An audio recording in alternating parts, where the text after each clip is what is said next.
இந்த ஆலய வரலாற்றை பார்ப்பதற்கு முன் புதிதாக வரும் நபர்கள் சப்ஸ்கிரைப் செய்து அருகில் உள்ள பெல் பட்டனை அழுத்தவும்.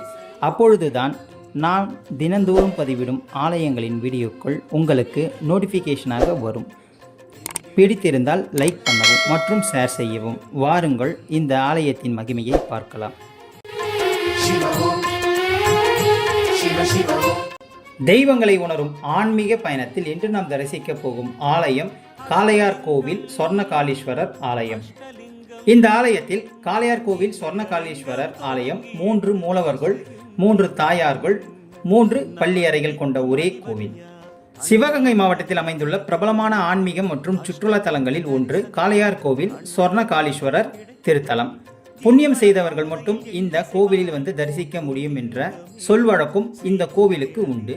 3 சிவலிங்கங்கள், 3 தாயாரை ஒரே இடத்தில் தரிசிப்பதும் மிக அபூர்வமான காட்சியாகும். ஒரே லிங்கத்தில் 1000 லிங்கங்கள் அமைந்த சகஸ்ர லிங்கமும் அமைந்துள்ளது இந்த கோவிலினுடைய மற்றொரு தனிச்சிறப்பாகும். இக்கோவிலில் பிரதோஷம், சிவராத்திரி போன்ற நாட்களில் அதிக அளவில் பக்தர்கள் வருகிறார்கள். 12 ராசிக்காரர்களும் வழிபட வேண்டிய முக்கிய பரிகார தலமாகவும் இந்த கோவில் விளங்குகிறது. தேவார பாடல் பெற்ற சிவத்தலங்களில் சிவகங்கை மாவட்டம் காளையார் கோவிலில் அமைந்துள்ள அருள்மிகு சொர்ணகாளீஸ்வரர் ஆலயமும் ஒன்று. இந்த கோவிலில் வேறு எங்குமே காண முடியாத தனிச்சிறப்பாக 3 சிவலிங்கங்கள் மூலவராக, அதுவும் தனித்தனி பிரகாரங்களில் கோவில் கொண்டிருப்பதை நாம் காண முடியும். காஞ்சிபுரத்தில் உள்ள ஓனகாந்தன் தளி தலத்தில் 3 சிவன் சன்னதிகளை மட்டுமே தான் தரிசிக்க முடியும். ஆனால் காளையார் கோவிலில் சொர்ணகாளீஸ்வரர் ஆலயத்தில் சிவனுக்கு மட்டுமல்ல, தாயாருக்கும் 3 சன்னதிகள் அமைந்துள்ளது. அதேபோல் இந்த ஆலயத்தில் 3 பள்ளியறைகள் உள்ளது. வேறு எங்கும் இல்லாத தனித்துவமான சிறப்பாகும்.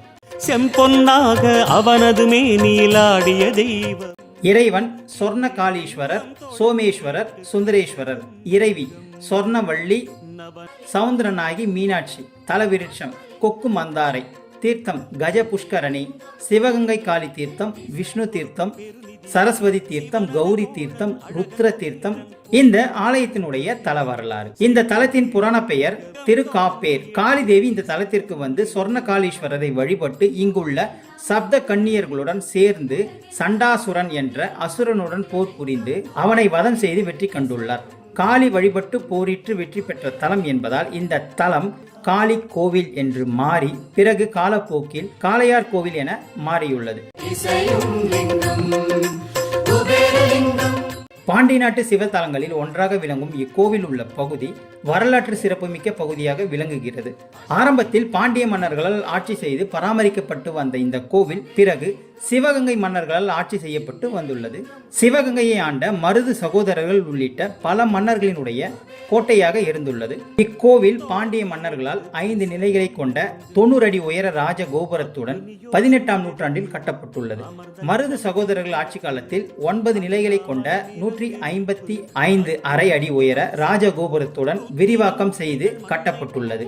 சிவகங்கை தேவஸ்தானத்தினரால் இந்த கோவில் நிர்வகிக்கப்பட்டு வருகிறது. சுமார் 4 ஏக்கர் பரப்பளவில் பிரம்மாண்டமான கோவிலாக காளையார் கோவில் சொர்ணகாளீஸ்வரர் கோவில் அமைந்துள்ளது. 3 பிரகாரங்களில் 3 மூலவர்களினுடைய சன்னதிகள் தனித்தனியே அமைந்துள்ளது. மூலவருக்கு அருகில் 3 தாயாருக்கும் தனித்தனி பிரகாரங்களில் தனித்தனி சன்னதிகள் அமைக்கப்பட்டுள்ளது. அந்தந்த பிரகாரங்கள் என 3 பள்ளியறைகளும் அமைக்கப்பட்டுள்ளது.